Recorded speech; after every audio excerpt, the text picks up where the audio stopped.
अस्सलामु अलैकुम वरहमतुल्लाहि वबरकातुहू।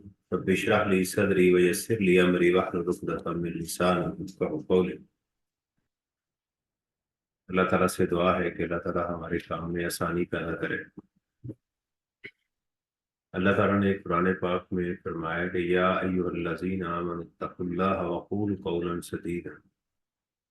यानी हमें कामयाबी का जो रास्ता है वो बताया जाए कि कामयाबी कैसे मिलेगी। तो उसका जो एक ही हाल जो अल्लाह ने हमें बताया, और भी बहुत सारी चीजें, लेकिन सबसे ज्यादा जो इम्पोर्टेंट मैं मेरे लिए है कि वक़ूल कौलन सदीद, जब भी बात किया करो तो सीधी किया करो। तो अल्लाह ताला क्या फरमाते हैं, यस्लिह लकुम आमालकुम, मैं आपके अमाल क्या कर दूंगा, सीधे कर दूंगा। व यगफिर लकुम ज़ुनूबकुम, और तुम्हारे गुनाहों को क्या कर दूंगा, भी बख्श दूंगा। व मन युतिल्लाह व रसूलहू फ़क़द फ़ाज़ फ़ौज़न अज़ीमा, जिसने अल्लाह और उसके रसूल की इताअत की उसको दुनिया आखिरत में बुलंद मुकाम अता किया जाएगा। तो हमारा इस बात पर यकीन है कि जो कुरान पाक है, this is a divine book. ये इसके ऑथर कौन है, अल्लाह ताला की ज़ात है। तो जिन्होंने इस कायनात को, इस दुनिया को बनाया है, उन्होंने इसका मॉडल यही रखा है और ऐसे ही होना है। कि बाय हुक एंड क्रुक होना ही ऐसे है। तो आप जिंदगी में यही करें कि बात सीधी करेंगे। वक्ती तौर पर आपको लगेगा कि मुझे नुकसान हो रहा है, लेकिन अल्टीमेटली फायदा हो जाएगा। वो शख्स जो अपने कस्टमर को ये बता दे कि यार ये फल गंदा है, ये ना लो, आप देखें वो कभी आपको छोड़ेगा। ये कहेगा ये वो बंदा है जिसने, मुझे अभी तक याद है कि एक बाइक थी, तो वो मैंने बेचनी थी, OLX पे लगाई। तो मैंने जैपनीज जो थे ना, ये बाइंग हाउस, उनका देखा था कि ये नुक्स लिखते हैं हर गाड़ी का। मैंने देखा कि पूरी दुनिया के अंदर ये सबसे टॉप रेटेड जो है ना बाइंग हाउसेज है, कि लोग यहाँ पर जो है इसको रेट करते हैं। तो मैंने क्या किया कि अपनी बाइक के ऊपर उसके लिख दिया कि इसमें ये फॉल्ट है, इतनी पुरानी है, इसमें ये चीज़ नॉन जेन्युइन लगी हुई है। तो वेरी नेक्स्ट डे एक शख्स आया और मेरे से वो, मुझे नहीं, जितने पैसे मैंने मांगे वो दे के चला गया। और मार्केट में उससे काफ़ी कम पैसे मिल रहे थे। मैंने उससे पूछा कि तुम इतनी दूर से आए, लाहौर से बाहर से आया। कहता जी, इस वक्त जितनी बाइक्स लगी थी ना, किसी ने नुक्स नहीं लिखा था। अब बाहर थी ये बाइक जिसके ऊपर नुक्स लिखा हुआ था कि इसमें ये इश्यूज हैं। तो मैंने कहा इसके अलावा इसमें कोई और नुक्स फिर नहीं होगा। अगर लिखने वाला इसका नुक्स बता रहा है ना, तो फिर इसके अलावा इसमें कहता ऐसे ही है, जो आपने लिखा था ये बिल्कुल वैसे ही। तो ये चीज है कि अल्लाह ताला जो है वो उस काम में बरकत अता कर देते हैं। वक्ती तौर पे लग रहा होता है कि नुकसान है, लेकिन अल्टीमेटली इसमें फायदा ही होता है। जी, हमने कहा कि टैक्स के ऊपर आते हैं, जो हमारा है कैफ 2। उसके ऊपर हमने बात ये की थी कि कैफ 2 के अंदर हमारा जो क्वेश्चन नंबर 8 है, हमारे 3 मॉड्यूल लास्ट लेक्चर में हमने कहा था, उसमें बेसिक्स टैक्स के सिस्टम की बात की है आपके सिलेबस में, कि टैक्स का सिस्टम कैसा होना चाहिए, इसको चलाने वाले कैसे होने चाहिए, ये सारी चीजें। तो ये एक चीज, और उसमें सेल्स टैक्स और इनकम टैक्स। ये जो आज हम एरिया शुरू करने जा रहे हैं, it comprised of 10% weightage as per the I cap. जो उनकी ग्रिड है उसके मुताबिक ये 10% हमारे पास वो मौजूद है। सही है। और ये क्वेश्चन नंबर 8 है जिसको हम स्टार्ट करने जा रहे हैं। आई कैप की बुक से ये मैं आपको करवाऊंगा, और बड़ा इंटरेस्टिंग दोनों एरियाज हैं। और इसकी समरी जो है वो आपको वो मिल जाएगी, या मिल गई होगी आपको, वो जो आपने अपने पास उसको रखनी है, जो आपकी हेल्प करेगी।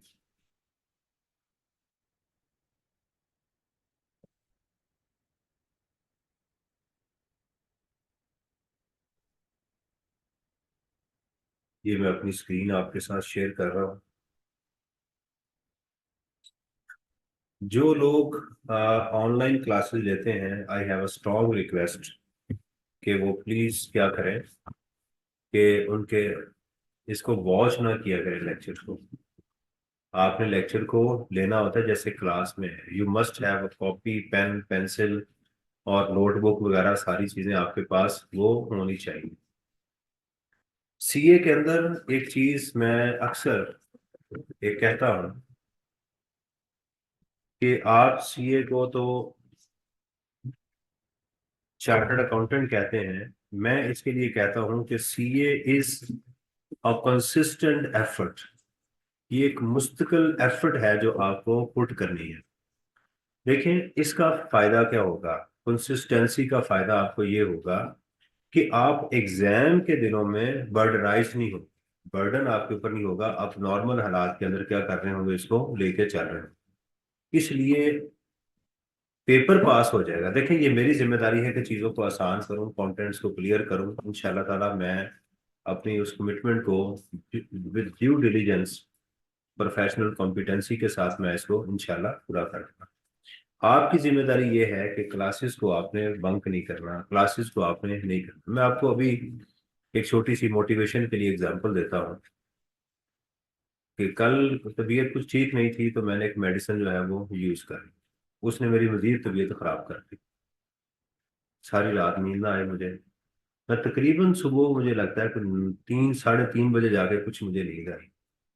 लेकिन फिर मैं आपके सामने जो है वो नॉर्मल हालत में बैठ रहा हूँ। तो आप ये सोचा करें कि सर इतने जवान होके आ सकते हैं तो मैं बुढ़ापे में क्यों नहीं आ सकता। ये चीज़ आपने लाजमी सोचनी है। जितना ये चीज़ आपको फायदा देगी ना, आप मेरी बात को याद रखें कि सर ने एक बात कही थी मुस्तकिल मिजाजी का। आपके इदारे में आप कारोबार कर लें आपको बहुत फायदा होगा, आप फर्म में जाएंगे आपको बहुत फायदा होगा, आप स्टडी करेंगे आपको बहुत फायदा होगा। इसको चलते रहें, लेकिन ये आसान काम नहीं है। एक ही काम को करते रहना मुश्किल मिजाजी के साथ ये औखा। लेकिन अगर आपकी ये जोड़ों में बैठ गई ना चीज कि मैंने मुश्किल मिजाजी को एम्प्लॉय करना है, तो आप इंजॉय करेंगे अपनी लाइफ को। ये बात याद रखें, ये लोग इस क्वालिटी को बहुत पसंद करते हैं। एक शख्स मट्टी बेचता है ना, और वो अपना एक टाइम रख ले कि इतने बजे मैंने लाजमी बैठना है। आप यकीन करें एक वक्त आएगा कि उसके पास कस्टमर इतने होंगे कि उसके पास टाइम ही नहीं होगा। यानी ये मेक श्योर। और वो लोग 2 4 दफा आप जाएं, कभी वो साहब बैठे हुए हैं, कभी ससुराल गए हुए हैं, कभी किसी के पास, कभी डब्बू के पास, कभी खब्बू के पास, कभी किधर। आप आहिस्ता आहिस्ता उनके पास जाना, क्योंकि आपको चक्कर लगेगा। ये चीज चले जी, बिस्मिल्लाहिर्रहमानिर्रहीम। ये जी चैप्टर नंबर 1 है आई कैप का। ठीक है, अच्छा से मैंने आज को कहा है कि वो इसकी आसान समरी बना के हमें दे दें, ताकि ये चूंकि लिटरेचर की लैंग्वेज है, इन्होंने आई कैप में जो किताब है उसके अंदर इन्होंने नेट से डाउनलोड किया हुआ है, लेकिन मैं हर चीज़ को एक्सप्लेन करके फिर आगे चलूंगा ताकि आपके लिए रीडिंग में आसानी हो। आपने बस एक काम करना है कि डेली बेसिस के ऊपर अपनी अंग्रेजी देखनी है कि यार जो मैं लिख रहा हूँ मैं ठीक लिख रहा हूँ जो मैं लिख रहा हूँ। क्योंकि अब आपने इन फ्यूचर अपने आप को प्रेजेंट ही ऐसे करना है। मास है कि वो आई कैप कोई ऐसी हरकत और ना कर दे, पेपरों को ऑनलाइन ना ले जाए। लेकिन फिलहाल आपने इसको इस तरह से लेकर चलना है। और असल काम भूल गए हैं। ठीक है, सिस्टम ऑफ टैक्सेशन पाकिस्तान, ये हमारा चैप्टर नंबर 1 है। System of taxation in Pakistan, Pakistan में टैक्स का सिस्टम है क्या। बजाय सिस्टम के यहाँ इसकी क्वालिटीज को, ट्रेड्स को बयान किया गया है, जिसको हम देखेंगे जब हम इनकम टैक्स और सेल्स टैक्स करेंगे तो ये खुद ही आ ही जाएगा। पहला हमारे पास जो है वो है ऑब्जेक्टिव्स ऑफ टैक्स लॉस, कि इसके मकासद क्या हैं। उससे पहले उन्होंने इसकी डेफिनेशन जो है वो दी हुई है। ऑब्जेक्टिव्स में हमारे पास 3 एरियाज हैं। टैक्स की डेफिनेशन, ये मेरा नहीं ख्याल कि कभी मैंने एग्जाम में देखी हो कि उसने डायरेक्ट पूछी हो कि टैक्स को डिफाइन करें। लेकिन उसकी बेसिकली ये बहुत ज़रूरी है। लेकिन ये नहीं हम कह सकते कि हम याद नहीं करेंगे, कोई एक डेफिनेशन हम बस उसको देख लेंगे, अगर एग्जाम में आया तो उसको देखी जाएगी। फिर उसके revenue on non revenue objectives को उसके बाद, और फिर टैक्स से डेवलपमेंट कैसे होती है उसको हम जाके इसमें वो भी देखेंगे। तो पहले देखते हैं डेफिनेशन इसकी। अच्छा, ये डेफिनेशन नहीं होता, कुछ लोग यहाँ पर ए डाल देते हैं, पढ़ते भी डेफिनेशन है और यहाँ पर ए डाल देते हैं, ये डेफिनेशन है।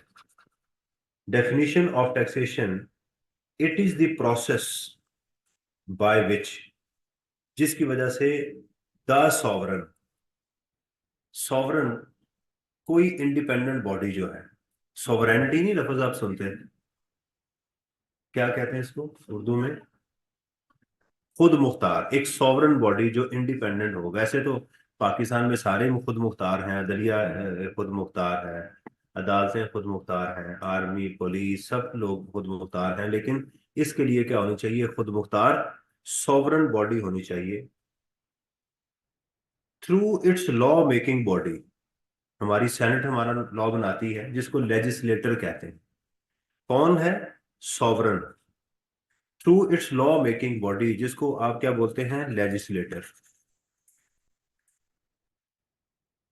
लेजिस्लेट कहते हैं लॉ को बनाना, इसको लेजिस्लेटर बोलते हैं। बना तो लेजिस्लेटर लॉ को बनाने वाला। रेज जनरेट करता है, दूसरे आम कहते हैं जनरेट करना। बनाता है रेवेन्यूज, पैसा, income, in order to use it for expenses of the government.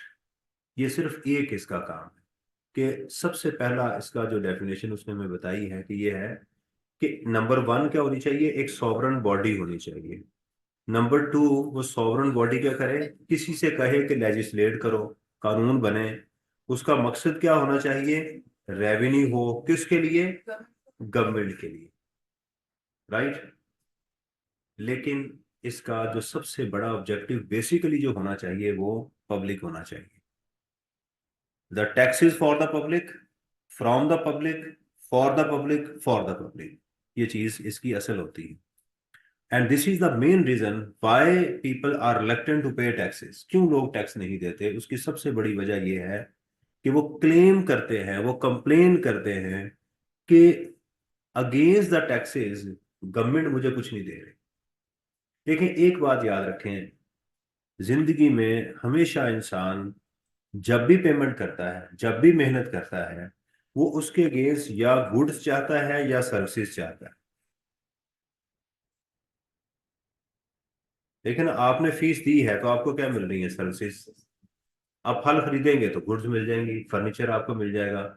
लेकिन कोई शख्स आपसे पैसे लेके आपको कुछ चीज दे नहीं, या आप किसी से चीज लेके उसको उसके अगेंस्ट पैसे ना दें, तो फिर जो है वो प्रोसेस कंप्लीट नहीं होता, वो कंसीलमेंट में, चोरी में चला जाता है। तो ये बेशक आप इतनी बात भी याद कर लें तो इसमें वो ठीक है। दूसरी उसने जो बात इसमें कही है, it is means for the government in increasing its revenue under the authority of the law. ये तकरीबन वही है। Purposely use to promote welfare and protection of the citizenry. Citizen को देना। तीन चीजें मैंने आपको बताई हैं। देखें, इंसान के पास एक हार्डवेयर होता है, जिस्म मेरा। एक रूह होती है जिसको हम सॉफ्टवेयर कहते हैं। जिस्मानी तकलीफ होती है कोई आपको मारे, और रूहानी तकलीफ होती है कोई आपकी इंसल्ट करे, गाली दे, आपको कुछ तरह से करे, उससे आपको एक प्रॉब्लम होती है। हार्डवेयर को जब प्रॉब्लम हो तो क्या हम कहते हैं? यार इसकी हेल्थ खराब है। तो इस टैक्स के अगेंस्ट गवर्नमेंट का ये काम है कि आपको गुड हेल्थ सर्विसेज प्रोवाइड करे, और आपके सॉफ्टवेयर के लिए क्या दे? आपको एजुकेशन प्रोवाइड करें। ये दो बेसिक फंडामेंटल राइट्स बन जाते हैं एक शहरी के, जब वो अपनी रियासत को क्या करता है? टैक्स पे करता है। ये बात याद रखें। अगर कोई रियासत अपने शहरियों को ये राइट्स देनी शुरू कर दे, तो हायर रेट ऑफ टैक्सेस के ऊपर लोग टैक्स देना शुरू कर देते हैं। ये बात याद रखिएगा। मेरी जो स्टडी है, इसकी थीसिस जो मैंने लिखा था, उसमें मेन ये चीज आई थी कि मैंने जब स्टडी की तो उसमें उन लोगों ने यही कहा था कि पॉलिटिकल इंस्टेबिलिटी है। पहली बात तो ये है, हम टैक्स दें किसको? जिसको टैक्स देते हैं कुछ देर बाद वो चेंज हुआ होता है। दूसरा क्या कहता है? जी मेरे पास तो है ही कुछ नहीं, ये तो वो खा गया। गवर्नेंस के इश्यूज हमारे मुल्क में हैं, जो मेरी अपना थीसिस था टैक्स के ऊपर पीएचडी में। फिर उन्होंने कहा कि इसके अगेंस्ट हमें नहीं मिलता कुछ भी। और तीसरी चीज ये है कि आपकी बॉडी की प्रोटेक्शन, जिसको सिक्योरिटी कहते हैं। आप थाने कचहरी में जाएं, अदालत में जाएं, तो आपको इंसाफ मिलना चाहिए। आपकी इस बॉडी को कोई थर्ड पर्सन कोई थ्रेट न दे। देखिए ना, आप फॉरेन के मुआशरे में चले जाएं, फॉरेन कंट्रीज में चले जाएं, वहां क्या होता है कि आप किसी को घूर नहीं सकते। ये फिजिकल टॉर्चर तो नहीं है ना, ये मेंटल टॉर्चर है। कोई जा रहा है, आप घूरी जा रहे हैं, यहाँ तो घर तक छोड़ाते हैं जाके। तो वो ये है। तो ये मेंटल टॉर्चर है। वो कहते हैं कि यही सिक्योरिटी है, सेंस ऑफ सिक्योरिटी है, राइट। आप वहां पिक्चर लें, और उसके उस फ्रेम के अंदर कुछ लोग आगे वो आपको कहेंगे कि okay please delete this photo, you have no right, आप उसको डिलीट करनी पड़ेगी, ये बात याद रखें।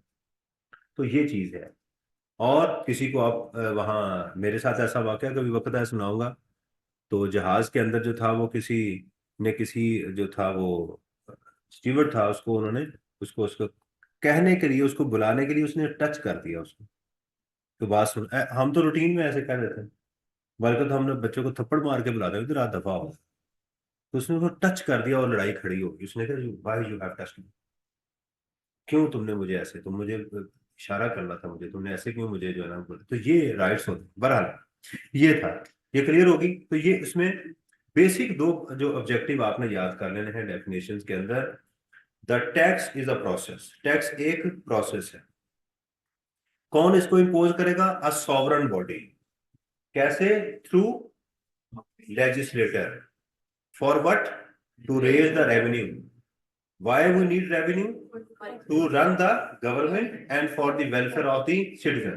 ये दो बेसिक ऑब्जेक्टिव हैं कि इस मुल्क को, वो लोग जिन्होंने गुड्स सर्विसेज और सिक्योरिटी लोगों को प्रोवाइड करनी है, उनकी तनख्वाहें देनी है। आपके जो ब्यूरोक्रेट्स हैं, आपकी जो आर्मी है, पुलिस है, ये सारे लोग आपका जो स्ट्रक्चर है, जो मेन मशीनरी जिसको बोलते हैं, उनको, और वो आपको जो गुड्स एंड सर्विसेज प्रोवाइड करें। बेसिक टैक्स का मकसद किसी मुल्क में ये होना चाहिए, ये होता है।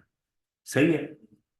अच्छा, आगे चलने से पहले थोड़ा सा मैं आपको मजीद इसमें एक चीज क्लियर कर दूं कि देखें, तीन चीजें होती हैं आपके पास रेवेन्यू के लिए। ठीक है, उससे मैं आपको, पहली चीज होती है कि आपके पास अल्लाह ताला ने नेचुरल रिसोर्सेज आपको दिए हुए हैं। जैसे एक वक्त था कि यूएई में, मिडिल ईस्ट में टैक्स था ही नहीं। उनको पेट्रोल इतना मिल गया कि उन्हीं से बेच के जो गवर्नमेंट थी अपने रेवेन्यू अर्न करती थी, और उन्होंने पूरे मुल्क में टैक्स फ्री जोन था, वहां कोई टैक्स नहीं था। एक चीज तो ये हो गई। दूसरी ऑप्शन आपके पास क्या होती है कि आप लोगों से टैक्स लें, टैक्स पेयर से कहें कि आप हमें टैक्स पे करें। ये भी रेवेन्यू का सोर्स है। या तो अल्लाह ताला ने आपको कुदरती वसाइल दिए हुए हैं, उसको यूज करें, या जो लोग हैं उनको कहें कि भी आप कंट्रीब्यूट करें। तीसरा ये है कि आप अपने एसेट्स को डिस्पोज ऑफ करें, एसेट्स की डिस्पोजल।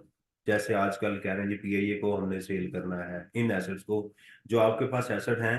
तो ये तीन मेन सोर्सेज होते हैं जो कि आप यूज कर सकते हैं। पहला, natural resources, exploitation of natural resources, उनको निकालें, बेचें। तीसरा क्या है? टैक्स पेयर या अपने एसेट्स को बेच लें। ठीक है। अगर आप नेचुरल रिसोर्सेज आपके पास नहीं है, टैक्स पेयर आपको टैक्स नहीं दे रहे, एसेट भी आप डिस्पोज ऑफ कर चुके हैं, फिर ऑप्शन आती है आपके पास आईएमएफ की।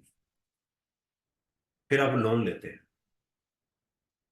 Which is the worst condition, कि जब आप इस ऑप्शन को एक्सरसाइज करने की कोशिश करते हैं ना, फिर ये जो होता है ना, ये जिससे आप लोन लेते हैं, वो आपके नेचुरल रिसोर्सेज को भी कंट्रोल करता है, आपके टैक्सेस को भी कंट्रोल करता है, और आपके एसेट्स को भी कंट्रोल कर लेता है। इसीलिए जो लोन होती है वो किसी भी मुआशरे के लिए कर्ज की अहमियत होती है। कर्ज समझते हैं, लानत बन जाती है आपके लिए, आप विशिष्ट सर्कल में फंस जाते हैं। आप नेचुरल रिसोर्सेज भी उनको देने के पाबंद हो जाते हैं। अब देखिए, पाकिस्तान के अंदर आपके पास रिकोडिक का जो सुनने में आ रहा है, उसमें आपके पास कॉपर के बहुत बड़े जखायर हैं। वो आजकल इतना सा पीस कॉपर का मंगवा लेना तो 800-900 रुपए का वो देते हैं। इतना महंगा है वो, पूरी दुनिया में कॉपर जो है, ये उसकी इतनी अहमियत है, बहुत अच्छा कंडक्टर है ये। ठीक है। टैक्स पेयर आपके पाकिस्तान में अच्छे थे या हैं। आप नेचुरल, ये भी डिस्पोजल के ऊपर भी जा चुके हुए हैं, सारा कुछ कर चुके हुए हैं। लेकिन जब आप ये वाली हरकत करेंगे ना, यहां तक पहुंच जाएंगे, फिर ये तीनों चीजें आपके कंट्रोल से निकल जाएंगी। ये इतनी जो है ना, वो एक लानत की तरह आपके ऊपर काम करती है कि तीनों चीजें। और उससे होता क्या है? नेचुरल रिसोर्सेज चले जाते हैं। जब आप टैक्सेस बढ़ाते हैं, ये भी टैक्स देना बंद कर देते हैं, आपके पास एसेट भी नहीं होते। रिजल्ट में फिर आप जिसको कहते हैं ना, डिफॉल्ट हो गया मुल्क, तो ये फिर अल्लाह माफ, फिर ये इस हालत में आप पहुंच जाते हैं। ये कंडीशन होती है। ठीक है। अच्छा जी, टैक्सेस के revenue and non revenue objectives क्या है? पहले रेवेन्यू और नॉन रेवेन्यू को हम पहले समझ लें। देखिए, मैं जो आपको पढ़ा रहा हूं ये मेरा रेवेन्यू ऑब्जेक्टिव है। ये मेरा क्या है? रेवेन्यू ऑब्जेक्टिव है। लेकिन मेरा ये पैसा अपनी फैमिली के ऊपर खर्च करना, ये नॉन रेवेन्यू ऑब्जेक्टिव है। वहां से मुझे रेवेन्यू की कोई उम्मीद। इसी तरह जो गवर्नमेंट भी जब काम करती है ना, तो वो टैक्सेस से पहला मकसद उसका क्या होता है? रेवेन्यू रेज करना है। वो रेज, उसके दो ऑब्जेक्टिव, वो क्या है? नंबर वन, कि उसने खुद अपने आप को चलाना है, और उसके बाद क्या करना उसने? बाकी जो है वो पब्लिक के लिए उसने services, goods and services produce करनी है और वो प्रोवाइड करनी है। ये उसका एक बेसिक ऑब्जेक्टिव होता है। वो हमने इसको देखना है। अच्छा, इसके अंदर एक जो इशू है इस किताब के अंदर, वो ये है कि इसके अंदर चीजें मिलती जुलती बहुत, रिपीट बहुत होती। इसीलिए मैंने क्या किया हुआ है कि आपको एक समरी दे दी हुई है, ये वाली। ये देखें, चैप्टर वन, एक पेज के ऊपर मैंने इसको वो डाल दिया हुआ है, ताकि आपको इसको मिक्सिंग हो तो आपको समझ आ जाए कि ये सर ने बात इधर भी बता दी थी, इधर भी बता दी थी। देखें, इसके ऊपर मैंने लिखा हुआ है ऑब्जेक्टिव्स ऑफ टैक्सेशन, ठीक है, non revenue objective, taxes as development, basics of taxation, principles of levy और टैक्स स्ट्रक्चर।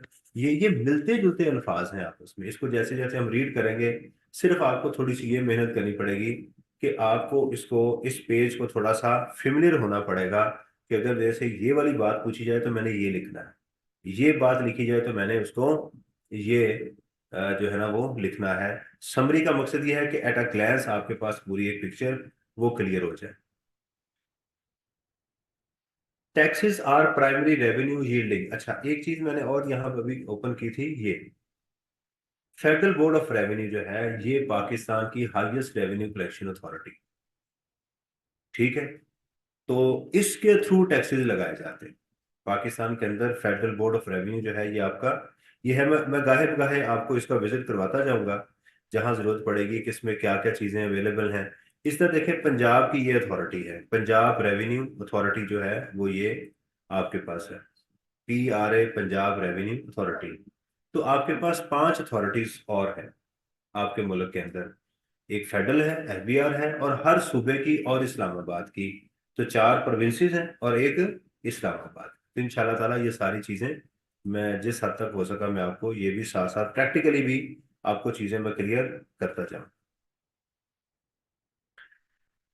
तो पहला देखिएगा, taxes are primary revenue yielding. मैंने आपको बताया कि ये आपका, देखें, जहां तो UAE के अंदर तो नेचुरल रिसोर्सेज थे। अगर आपके पास नेचुरल रिसोर्सेज नहीं है तो फिर आप इस ऑप्शन पे चले जाते हैं। पूरी दुनिया में टैक्सेस लगे हुए हैं। अब इक्का दुक्का कंट्री बचे हैं जहां पर टैक्सेस नहीं। ठीक।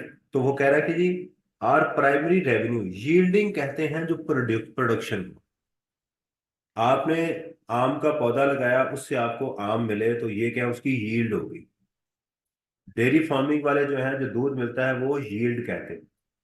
आप शेयर्स बाय करते हैं, उसके ऊपर जो डिविडेंड मिलता है उसको यील्ड बोलते हैं। अपनी डिक्शनरी को थोड़ा सा बढ़ाते जाए, ठीक है ना। तो ये क्या, उसकी यील्ड है। Yielding tools of the government, government के लिए टैक्सेस जो है वो रेवेन्यू प्रोड्यूस करता है। सबसे बेसिक उनके लिए ये पहला है, of modern ages the government levies, लगाती है। अच्छा, टैक्स को लेवी भी बोलते हैं, इस टैक्स को लगान भी बोलते हैं, इसके सेस भी बोलते हैं। इसके मुख्तलिफ नाम हैं, मुख्तलिफ दौर के अंदर इसके मुख्तलिफ नाम जो हैं वो रहे हैं। लगान फिल्म थी आमिर खान की, उसमें उसने दिखाया दिखाया कि किस तरह से उन्होंने अंग्रेजों से जो है वो निजात हासिल की। तो उसको लगान भी बोलते हैं, सेस भी बोलते हैं। तो the government levies taxes in order to achieve following objective. इसको आप सादा अल्फाज में लिख सकते हैं।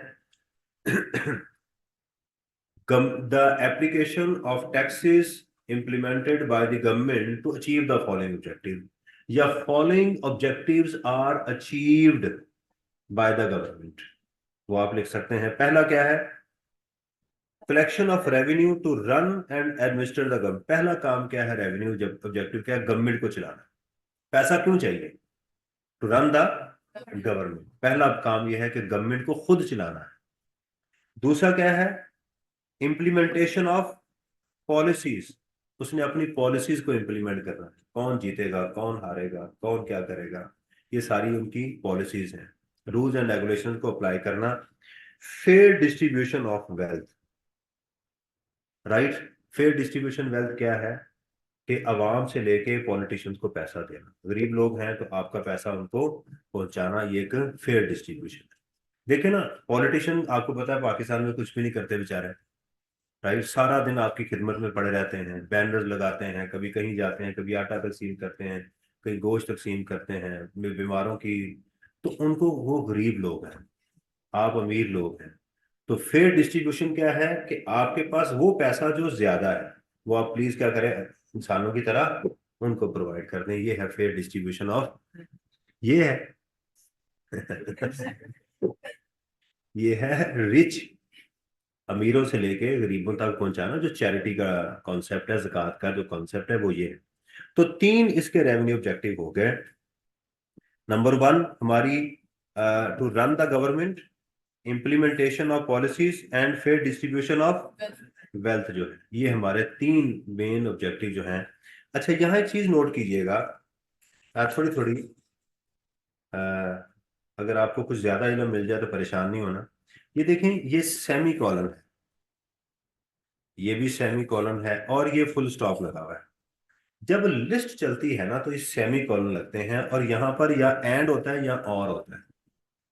अगर यहाँ एंड हो तो इसका मतलब होता है ये सारे तीनों काम है, और अगर यहाँ और आ जाए तो इसका मतलब इनमें से कोई एक चीज। अब थोड़ा थोड़ा आपने चीजों को अंडरस्टैंड करना है कि कहाँ और लगाना है, कहाँ एंड लगाना है, उससे मीनिंग्स चेंज हो जाते हैं। एंड लगाने से और लगाने से मीनिंग्स में जमीन आसमान का बाज़ का फर्क पड़ जाता है। अगर आपको इदारा ये कहे कि आपने जो है वो, जो बॉयज हैं वो शलवार कमीज पहन सकते हैं, नंबर वन, वो पैंट शर्ट पहन सकते हैं, ठीक है, वो शर्ट जीन्स पहन सकते हैं, वो पैंट कोट पहन सकते हैं, यहाँ सेमी कॉलन लगाया जाए, यहाँ भी सेमी कॉलन, यहाँ भी सेमी कॉलन, और यहाँ एंड लगा दिया जाए, इसका मतलब सारा कुछ पहन के आना।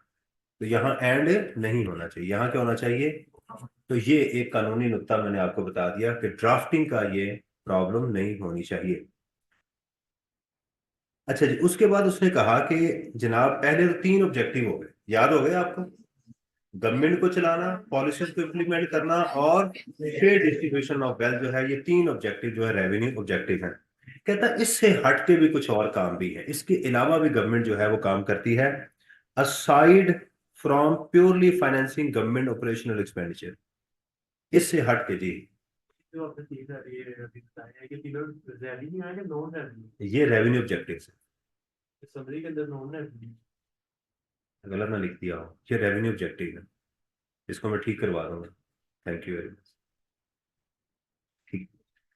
Aside from purely financing government operational expenditure, taxation is also utilized as a tool to carry out the national objective of social and economic development। ये इसके अलावा सोशल एंड इकोनॉमिक डेवलपमेंट को भी क्या करता है, यूज करता है। यानी टैक्सेस का मकसद सिर्फ यही नहीं कि पैसा आए, इसका और ऑब्जेक्टिव क्या है, फिर आपने इसको कहीं वेलफेयर के लिए यूज भी करना है। Number one, to strengthen the anemic enterprises, firm भी लिख सकते हैं, एंटरप्राइज मीन बिजनेस, बिजनेस भी लिख सकते हैं। एनेमिक कहते हैं, एनीमिया, सुना कभी आपने? एनीमिया एक बीमारी होती है जिसमें खून की कमी हो जाती है। तो बेसिकली जो सिक इंडस्ट्री होती है उसके लिए लफ्ज यूज किया जाता है, ठीक है।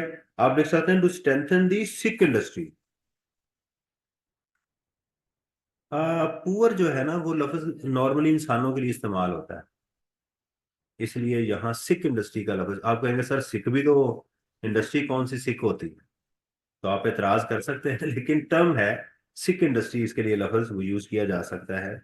यानी इतना औखा लफ्ज आप नहीं, स्ट्रेंथनिंग एनेमिक एंटरप्राइजेज, इतना मुंह टेढ़ा करने की बजाय आप सादा कह सकते हैं, right, to strength the sick industry. Sick industry जो कमजोर है उसको आप स्ट्रेंथन कर सकते हैं बाय ग्रांटिंग टैक्स एग्जेम्पशन। जैसे सी पैक में है कि आप वहां पर बनाएंगे तो जो लोग आपको प्रोवाइड करेंगे टैक्स में एग्जेम्पशन आपको मिल जाएगी। तो पहली चीज ये है, ठीक है। पहला लफ्ज क्या है? To strengthen the sick industry. Protect local industry against foreign competition, local industry को सेव करना। मैं आपको एक गाड़ी दिखाता हूं, आपको उससे बहुत अच्छा अंदाजा हो। मेहरान,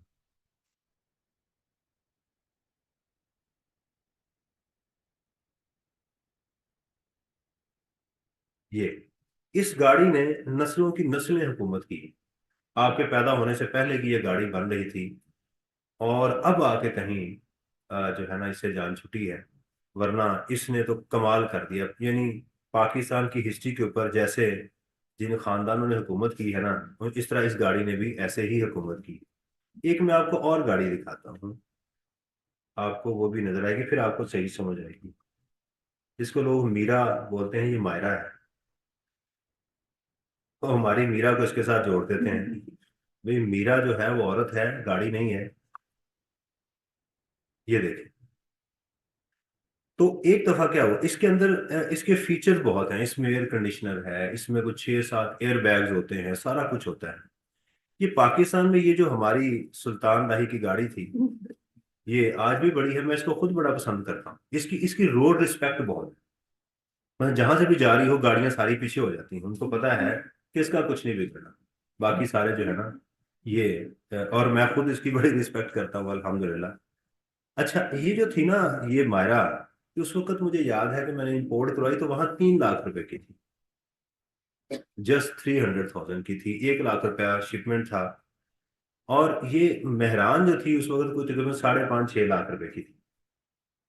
और अगर ये मायरा के ऊपर ड्यूटी ना लगाई जाती, मेटेलिक कलर हो, एयर कंडीशनर हो, 30 की आपको एवरेज दे रही हो, और सोफा सीट हो, यानी गाड़ी में बैठते पता लगता है तो उसने आपकी इज्जत की है।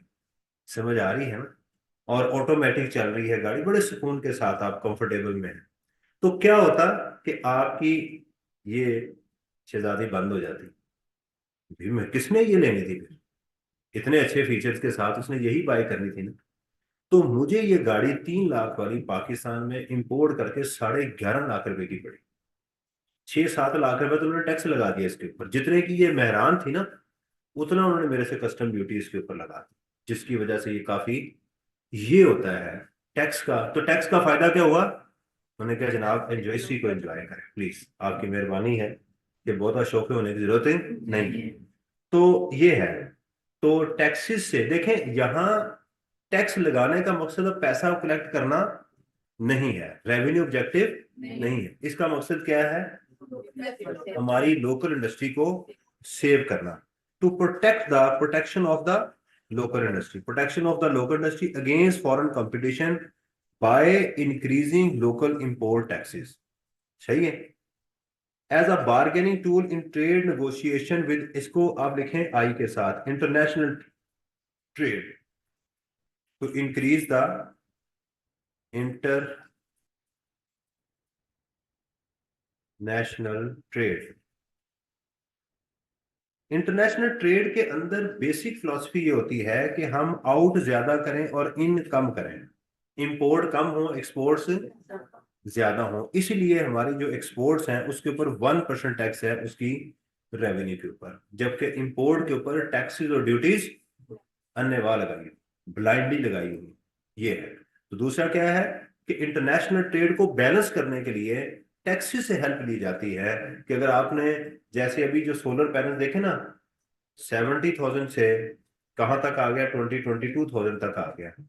चूंकि जरूरत थी मुल्क के अंदर, आगे गर्मी आ रही थी, तो लोगों को कहा कि जनाब आप जो है ना ये काम करें, वापडा की हेल्प करें, घर में सोलर लगाएं। ठीक है।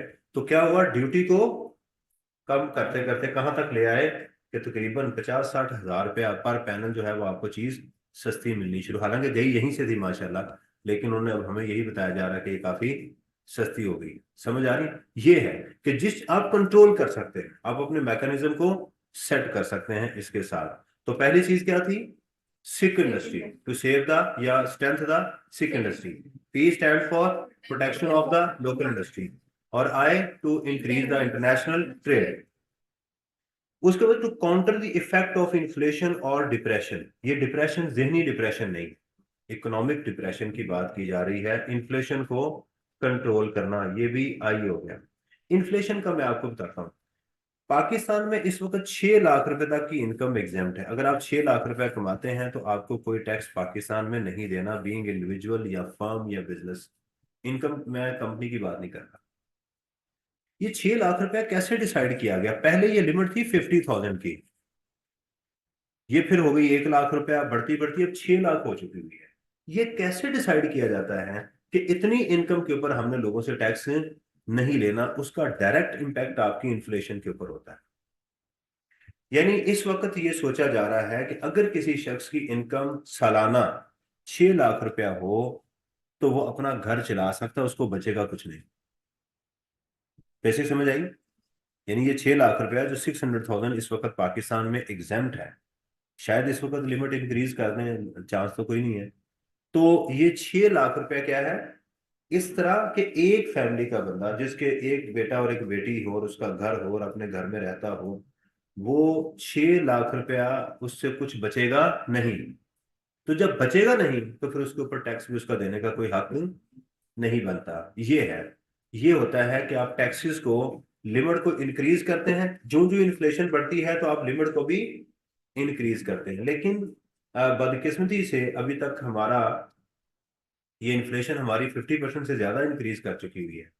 लेकिन ये लिमिट मैं पिछले को 5-6 सालों से देख रहा हूँ, ये अभी तक 6 लाख की 6 लाख ही वो चलती जा रही है, जिसको कि इंक्रीज होना चाहिए ताकि इन्फ्लेशन को कैटर कर सके। देखिए ना, 40-50 हजार का लोगों का बिल आ जाता है। अब तो गैस नहीं जो है वो सस्ती, इतनी महंगी गैस हमें मिल रही है, ग्रोसरी जो है वो सारी चीजें मौजूद है। राइट, ये चीज हो गई। उसके बाद है फिर दोबारा आ गया fair distribution of wealth. Fair distribution of wealth जो है इसका ये भी मकसद है ताकि अमीरों से पैसा लेके किनको दिया जाए? गरीबों से। अवाम हमारी अमीर है और हमारी जो पॉलिटिकल बॉडी है वो गरीब है, तो लिहाजा ये पैसा उनको, ये भी एक उनका मकसद है। अच्छा जी, to promote science and invention, science को प्रमोट करना उससे भी है। हम बच्चे साइंस में क्या करते थे? हम बचपन में चूहा पकड़कर उसकी दुम पे वो बांध देते थे धागा और उसको घुमाते थे, वो जनाब फिर बेचारा दौड़ता था सारा दिन, उसको घुमाना और एंड पे मारना उसको जाके। फिर हम कहते थे देखी मेरी साइंस। गांव के लोग समझते होंगे कि ये साइंस जो है, ये उस साइंस को प्रमोट करना टैक्स का मकसद हरगिज नहीं है। ये इसका इसकी एग्जांपल मैं आपको देता हूं। पाकिस्तान में आप उन इदारों को पैसे दें जो कि रिसर्च करते हैं, उनको एडवांटेज दिया जाता है, उनको टैक्स में बेनिफिट दिया जाता है। उसका मकसद क्या है? ताकि हमारे मुल्क में साइंस और इन्वेंशन बढ़ जाए। राइट, जैसे साइंस के बढ़ने से क्या हुआ कि पेप्सी अब हमारे मुल्क में बननी शुरू हो गई है। पहले सारी बाहर बनती थी, अब लोगों ने घरों के अंदर वो नलका नहीं होता जो, उसको उन्होंने यूज कर लिया। देखें, वो बेचारे इतनी इतनी बड़ी बड़ी मशीनरी लेके आते हैं पेप्सी वाले, वो नलके को जुगाड़ लगाते हैं, नीचे से काट कूट के जनाब उसके अंदर हवा भर के उससे बना देते हैं। तो ये है प्रमोशन उसकी, कि आप जो है अपने इसको promote, to promote science and invention, उसको फाइनेंस करने के लिए भी आपको ये मिलेगी। तो ये आ गया हमारा एक और एस आ गया, साइंस और इन्वेंशन को इंक्रीज करने के लिए। To implement laws which eliminate discrimination, law को इम्प्लीमेंट किया जाए ताकि डिस्क्रिमिनेशन, डिस्क्रिमिनेशन कहते हैं इम्तियाजी सलूक, वो खत्म हो जाए सारे का सारा। यानी आप देखें ना, पहले कुछ लोग अमीर थे, कुछ उसके नीचे थे, कुछ उसके नीचे थे। अब टैक्स लगा के क्या कर दिया कि सबको बराबर कर दिया, इनको भी इनके साथ ले आए, तो सारे इस वक्त यहाँ आ गए। ठीक है, तो ये है कि उन्होंने क्या कर दिया, इम्तियाजी सलूक खत्म कर दिया। सही है ना? बजाय क्या करना था, इनको अपलिफ्ट करना था। हमने हमने कहा बराबर ही करना है ना, तो नीचे वाले तो ऊपर नहीं जा रहे, ऊपर वाले तो कम से कम नीचे ला सकते हैं ना। तो हमने अल्हम्दुलिल्लाह उनको भी, वो जैसे अब रिपोर्ट आ गई है कि ये आपको मैं डिप्राइव नहीं कर रहा, आप खुद ही हो रहे हैं तो हो रहे हैं, मैं आपको कुछ नहीं कर रहा। सिर्फ इसे एंजॉय करना है, इसको दिल पे नहीं लेना। ठीक है, ये हमारी है एक, इंशाल्लाह ताला ठीक हो जाएगा। ये सियासतदान कहते हैं कि इंशाल्लाह आइंदा ठीक हो जाएगा, तो आपने बस यही समझना, अल्लाह ताला बेहतर करे। तो implementation of the law to to eliminate the discrimination.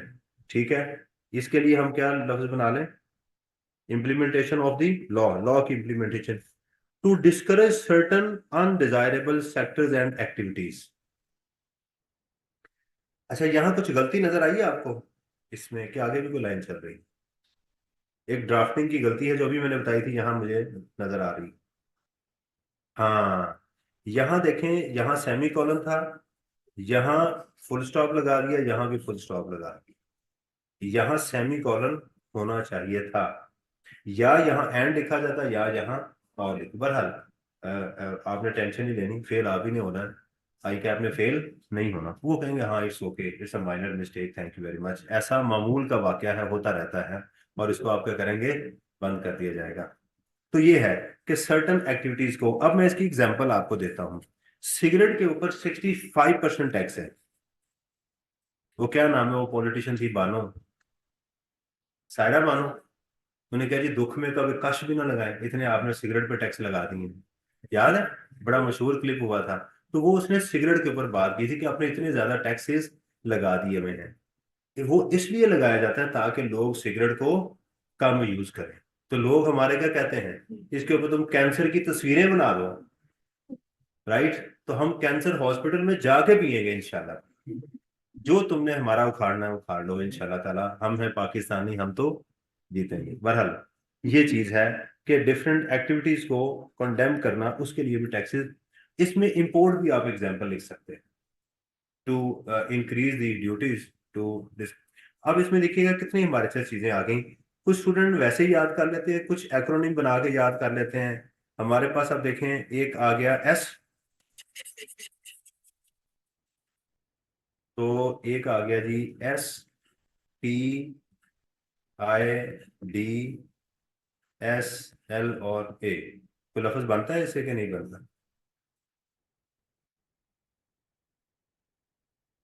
Slides बन जाएगा। चले ऐसे ना भी बने तो ऐसे कर लीजिएगा, आपकी मेहरबानी है।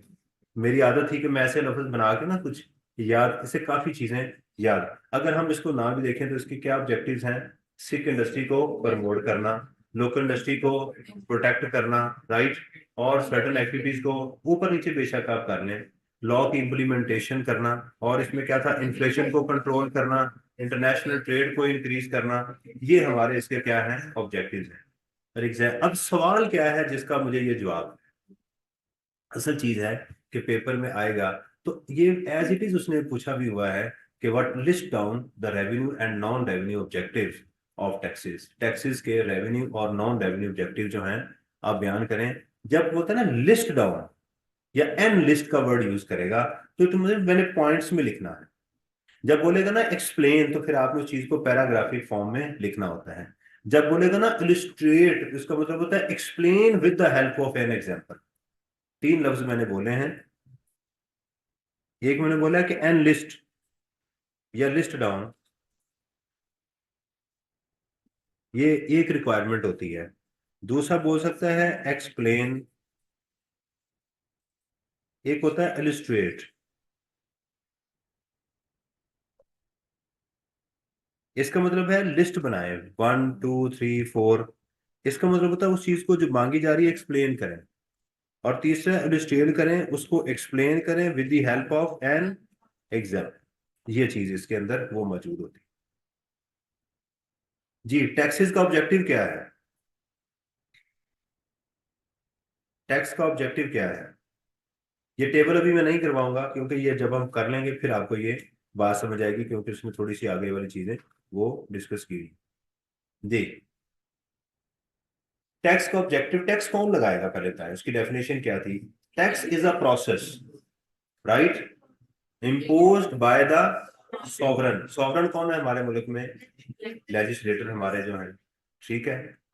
थ्रू दी सॉवरन, हमारी नॉर्मली एफबीआर को भी कहा जा सकता है कि हमारी एफबीआर एक सॉवरन है जो टैक्सेस लगा रहे हैं। Through the legislator, for what? To raise the revenue, to run the government, and for the welfare of the citizen, जो है उसके लिए होना चाहिए। अच्छा, ये क्वेश्चन भी एग्जाम में आ चुका हुआ है कि जनाब, taxes works as the development in the country, explain. Taxes जो हैं मुल्क में डेवलपमेंट पैदा करते हैं, वो एक्सप्लेन करें। अब ऐसे सोचें इसको पढ़े बगैर, क्या एक उसको पैसा मिले अगर स्टेट को पैसा मिले तो क्या उससे डेवलपमेंट होगी या नहीं होगी? रोड्स बनेंगे, हॉस्पिटल्स बनेंगे, नहरें बनेगी, पुल बनेंगी, मेट्रो चलेगी, ये सारी चीजें क्या होंगी? डेवलपमेंट होंगी। स्कूल्स बनेंगे, सही है ना, जगह जगह आपके स्कूल हैं गवर्नमेंट के, जगह जगह हॉस्पिटल बने हुए हैं, यूनिवर्सिटीज बनी हुई हैं, आप जाके तालीम हासिल करें, अपनी सेहत का ख्याल करें, ये सारी जो है उससे क्या होती है, मुल्क में डेवलपमेंट बढ़ती है। और डेवलपमेंट का एक ये भी तरीका होता है कि बाहर के लोगों को ना आने दें। देखें ना, अगर बाहर से, भी मैंने एग्जांपल दी, अगर बाहर से चीजें पाकिस्तान में आ गई तो हमारी चीजें किसने खरीदनी है फिर? तो इसलिए उनको रोकें ताकि वो यहाँ पर मौजूद ना हो, उनको बाहर ही रहने दें। अब आपको दोबारा ये चीजें एक और एंगल से मिलेगी। Taxes are one of the main source for development. This is not because revenue collected by the state is used on developmental projects. Rather, taxes can be used in many different ways for development of the country. ये some examples are, ये example उसने यहाँ पर coat की हैं। Basically इसको example नहीं कहना चाहिए, इसको एक्सप्लेनेशन कहना चाहिए। एग्जाम्पल होती है कि आप चीजों की टिपिकल एग्जाम्पल कोट करें। Government can declare some areas as free tax zone, पीछे यही हमने पढ़ा कि आप जो है वो एग्जेम्पशन प्रोवाइड करें। तो अब वहां पर क्या था, नॉन रेवेन्यू ऑब्जेक्टिव था। अब यही शक्ल दूसरी बन के क्या आ गई, यहाँ पर डेवलपमेंट भी कर रहे हैं। अगर आप उसको टैक्स फ्री जोन दे रहे हैं, लोकल इंडस्ट्री को बचा रहे हैं, तो इससे डेवलपमेंट वो हो रही है।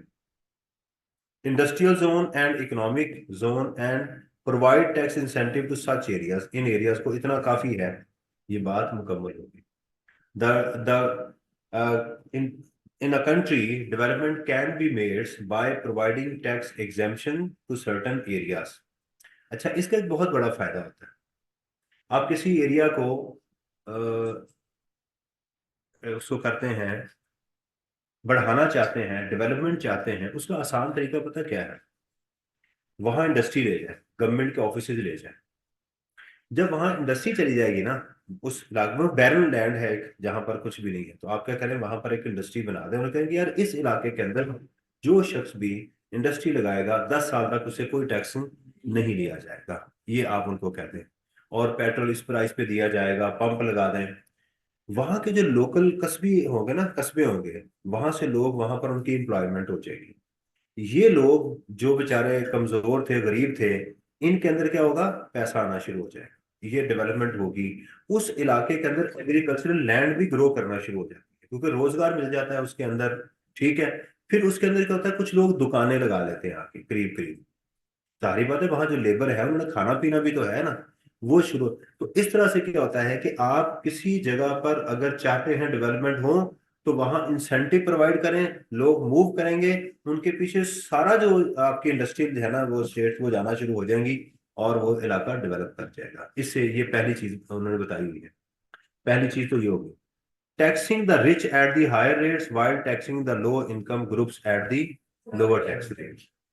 हमारा टैक्स रेट जो है वो 5% से शुरू होकर 35% पर चलता है। जो जो आपकी इनकम बढ़ती जाएगी, टैक्सेस बढ़ते जाएंगे। दूसरा उसने कहा है कि इससे करें, इससे डेवलपमेंट क्या होगी भाई, फेयर डिस्ट्रीब्यूशन ऑफ वेल्थ होगी ना। जो गरीब आदमी है, जब आप उसको अपॉर्चुनिटीज प्रोवाइड करेंगे काम करने की, उसके पास पैसा आएगा। अमीर तो चल रहा है, ये गरीब तो नहीं होगा ना। लेकिन ये जो गरीब है ये क्या होगा, अमीर होगा। ये गुड्स एंड सर्विसेज प्रोड्यूस करेगा, और पाकिस्तान से क्या करेगा, एक्सपोर्ट करेगा, और पाकिस्तान खुशहाल हो जाएगा इंशाल्लाह। ये है imposition of high custom duty rates on luxury items. फिर वही बात आ गई कि आप अगर लग्जरी आइटम्स पे टैक्स लगा देंगे तो डेवलपमेंट क्या होगी, आपके मुल्क के अंदर होगी। लोग मजबूर होंगे आपकी लोकल प्रोडक्ट्स को बाय करने के लिए, जिससे इंडस्ट्री ग्रो हो। राइट, पहली चीज क्या है, टैक्स एग्जेम्पशंस। दूसरी चीज क्या है, आप जो है नहीं, रिच हायर जो है वो, rich at the higher rates, poor at the lower rate. उसके बाद क्या है कि आप हाई कस्टम ड्यूटी, यानी सिख इंडस्ट्री को सेव करना, ये वही चीज दोबारा आपके पास आ गई कि कस्टम ड्यूटी को आप बढ़ा दें। Tax credits on charitable donation to promote welfare activities. इसकी बेहतरीन एग्जांपल आपके पास है, कशफ है, शौकत खानम है, ठीक है, आगा खान ट्रस्ट है। देखिए, एक चीज है कि स्टेट कहती है मुझे पैसा दें और मैं इसे हॉस्पिटल बना दूं। एक ये है कि एक शख्स ने स्टेट के अंदर चैरिटेबल एक इंस्टीट्यूशन ओपन कर लिया कि मैं लोगों को वो सर्विसेज प्रोवाइड करूंगा which was the responsibility of the state. मैं वो आपको रिस्पॉन्सिबिलिटीज प्रोवाइड, वो चीजें आपको प्रोवाइड कर दूंगा। अब इससे होगा क्या? गवर्नमेंट कहती है कि अच्छा तुम वो काम करोगे जो मैंने करना था, चलो ठीक है। फिर जो जो शख्स इस इदारे को पैसे देगा तो मैं उसको टैक्स उससे कम लूंगा, क्योंकि अल्टीमेटली मैंने भी टैक्स लेके यही करना था ना, मैंने हॉस्पिटल बनाना था ना। क्योंकि ये शख्स हॉस्पिटल बना रहा है तो आप इसको पैसे दें, हम आपको टैक्स में बेनिफिट देंगे। इससे क्या होगा? आपका कल्चर प्रमोट करेगा, आप लोकली लोग अपने आप को स्ट्रेंथन करना शुरू करेंगे, बोझ नहीं बनेंगे। समझ आ रही है ना? मैं आपको मिसाल देता हूँ। एक बाप है, उसके अगर जो है ना वो चार बेटे हैं। पहले बाप चारों को सपोर्ट करता था, ठीक है। अब लेकिन जब उनकी इनकम आती थी उनसे पैसे खुद सारे ले लेता था और घर का खर्चा चला रहा था। यानी उस बच्चे का बिल जो था वो भी कौन पे कर रहा था? उसका बाप। अब उसने क्या किया कि एक बेटा कहता है कि पापा आज के बाद अपना बिजली सुई गैस का बिल मैं खुद दिया करूंगा, मैं आपके ऊपर बोझ, लेकिन मुझे आप थोड़ा सा राय दें कि मेरे से कंट्रीब्यूशन कम लिया करें। तो बाप कहेगा ठीक है, भी मैंने आपसे पैसे लेके भी तो आप ही का बिजली का बिल देना था ना, तो इट्स ओके कि आप ये काम कर लें। तो ये इससे क्या होती है? मजीद डेवलपमेंट होती है सोसाइटी के अंदर। हॉस्पिटल्स, एजुकेशन के जो सेक्टर हैं ये सारे प्रमोट करते हैं, ये उसकी नेक्स्ट चीज है। Tax exemption to charity organisation, ये भी एक चीज है। एक मैंने कहा शौकत खानम को डोनेशन देना, जो देगा उसको फायदा होगा। तो जिस इदारे को दिया जा रहा है क्या आप उससे टैक्स लेंगे? वो कहते हैं नहीं, हम जो नॉन प्रॉफिट ऑर्गेनाइजेशन है ये भी टैक्स में एग्जाम्प्ट होंगी। देखें, टैक्स देने वाले को भी फायदा दें और जो ये काम कर रहा है उसको भी फायदा दें, ताकि ये कल्चर ग्रो हो, ताकि लोग, सोसाइटी अपने पाँव पे खुद खड़ी हो। Exemption to agriculture sector to promote agriculture. Pakistan में एग्रीकल्चर इनकम है ही एग्जाम, ठीक है ना? तो उससे भी क्या होगा कि आपके देखें, एक मुआशरे के अंदर लोगों को जो बेसिक चीज है ना वो होती है खाना, उनका फ्यूल उनको चाहिए होता है। अगर आप इसके फ्यूल के लिए आपको बाहर जाना पड़ गया तो आप मारे जाएंगे। क्योंकि दुनिया में याद रखें, कोई मुल्क भी वो सबसे पहले अपने शहरी को खिलाता है फिर बाहर देता है। कहते हैं ना, चैरिटी बिगिंस एट होम। ये ऐसा नहीं हो सकता कि बाहर एक फकीर मांगने के लिए आ जाए और मैं अपने बेटे के आगे से खाना उठा के उसको दूं। वो खाना कौन सा बाहर दिया जाएगा? जो एक्स्ट्रा होगा घर में बचा हुआ होगा, ये बात पहले याद रखें। और वो कॉस्टली भी पड़ सकता है। यही आज हमारी हालत है कि हमें गंदम इंपोर्ट करनी पड़ रही है, हमें फल इंपोर्ट करने पड़ रहे हैं। हम टमाटर के ऊपर जनाब वो बैठ जाते हैं, हमारी कौम ऐसे लगता है टमाटर वगैरह इसने जिंदा मर जाना, इसने वो 3-3, 4-4 सौ रुपए किलो का हो जाता है। तो उसकी वजह क्या है? कि हमारी अपनी जो लैंड है हमने वो सारी लॉक कर दी। हमने क्या किया? लैंड को लॉक कर दिया। एग्रीकल्चरल लैंड थी उसके ऊपर हमने सोसाइटियां बना बना के उसका बेड़ा गर्क कर दिया हुआ है। अल्लाह ताला ने जो उसके ऊपर सोना रखा था हमने बंद कर दिया हुआ है। ये प्रॉब्लम हमने क्रिएट की है जिसकी वजह से, तो इसलिए ये है। अब देखें डेवलपमेंट का, मुझे आप बताएं क्या क्या डेवलपमेंट कैसे हो सकती है जो हमारे इसमें लिखा हुआ है। नंबर वन, टैक्स एग्जेम्पशन दें, राइट? क्यों? एग्जेम्पशन से क्या होगा? ग्रोथ होगी, इंडस्ट्री जो है वो उस एरिया में डेवलपमेंट होगी। नंबर टू, अमीरों को टैक्स लगाएं ताकि ये पैसा, कंसंट्रेशन ऑफ वेल्थ खत्म हो और गरीबों के पास भी आए, वो भी अपना घर चलाना शुरू करते हैं, राइट? और फिर क्या है कि इंपोर्ट के ऊपर टैक्सेस लगा दें ताकि लोकल इंडस्ट्री से, असल में है कि आपका मुल्क डेवलप कर रहा हो। उसके बाद क्या है कि जो लोग हॉस्पिटल्स बना रहे हैं, एजुकेशन इंस्टीट्यूशंस बना रहे हैं, उनको क्या करें? टैक्स में बेनिफिट दें ताकि वो ज्यादा पैसा दें और वो इदारे ग्रो करें। और फिर उन इदारों को भी एग्जाम करें जो कि ये काम कर रहे हैं। और एग्रीकल्चर इंडस्ट्री को क्या करें, एग्जेम्प्ट करें, एग्जेम्पशन प्रोवाइड करें, ताकि ये इंडस्ट्री हमें सस्ते। आप देखें ना गंदम का क्या रेट हो चुका है, कितना शोर मचा हुआ है कि किसान कह रहा है जी मैं इस रेट पे नहीं दे सकता, मुझे पेस्टिसाइड बाहर से लेना पड़ती हैं, ये आपको सब्सिडी प्रोवाइड करनी पड़ेगी। अगर आप ये नहीं देंगे तो उसके बाद बगैर आपका गुजारा भी नहीं होगा। हमारी एक प्रॉब्लम भी है कि हम रोटी के बगैर चलते ही नहीं। मैंने बाहर देखा जाके कि वो हम हमें वो हैरान हो रहे होते हैं कि ये डंगर है, ये जो कैसे खाते हैं। यानी वो यकीन करें कि वो जो है ना वो सालन इस्तेमाल करते हैं, और हम जो है वो हमारा इतना सालन होता है और 3 रोटियां हम टका जाते हैं साथ, उसको जो है वो रोटी खाते ही नहीं है। मैं एक दफा एक मुल्क में गया तो उसके अंदर उन्होंने गंदम, मुझे समझ नहीं आ रही थी कि ये गंदम है या दाल। यानी गंदम, आपने कभी गंदम चने की दाल की तरह खाई है? वो ऐसे उसने बनाई हुई थी। उसने नमक मिर्च डाल के बना के, तो उससे पूछा है कि जी व्हीट, होल व्हीट, यानी इस तरह से, यानी वो गंदम को सालन के तौर पे खाते हैं। और हम जब तक रोटियां 3 अंदर ना जाएं, हम कहते हैं यार सिदक नहीं आया है यार, ये पेट जो है वो मेरा, यानी हमें फिल करने का जो है ना वो एक है। तो इसीलिए ये गंदम जो है वो इस वक्त हमारा एक बहुत बड़ा मसला बन चुकी हुई है, और सबसे बड़ा मसला हमारा इस वक्त गंदम है। ले जी, इसको वाइंड अप करें। आज हमने एक डेफिनेशन को देखा। मेरा स्टाइल ये होता था एक अपनी प्रेपरेशन का, मेरी बातों का आपने बहुत सीरियस नहीं लेना, एग्जाम पॉइंट ऑफ व्यू से सिर्फ सोचना है। मेरा मकसद तमाम एग्जाम्पल कोड करना, किसी के दिल को नुकसान पहुंचाना या किसी के जज्बात को हर्ट करना नहीं होता। मेरा मकसद सिर्फ सब्जेक्ट को कलरफुल करना, ताकि जो है वो टाइम आपका भी अच्छा गुजर जाए और मेरा भी अच्छा गुजर जाए। डेफिनेशन को पढ़ा हमने, रेवेन्यू और नॉन रेवेन्यू ऑब्जेक्टिव्स को हमने आज डिस्कस किया अल्हम्दुलिल्लाह। उसके अलावा हमने कहा कि टैक्सेस एज अ डेवलपमेंट भी इस्तेमाल होते हैं, उसके क्या क्या तरीकेकार हैं। ठीक है जी, इंशाल्लाह आपसे कल मुलाकात होगी। एक चीज आपने बार बार कह रहा हूं मेक श्योर करनी है कि कंसिस्टेंट रहे, लेजीनेस नहीं दिखानी, पेपर इंशाल्लाह पास हो जाए। ठीक है जी, अस्सलाम वालेकुम वरहमतुल्लाहि।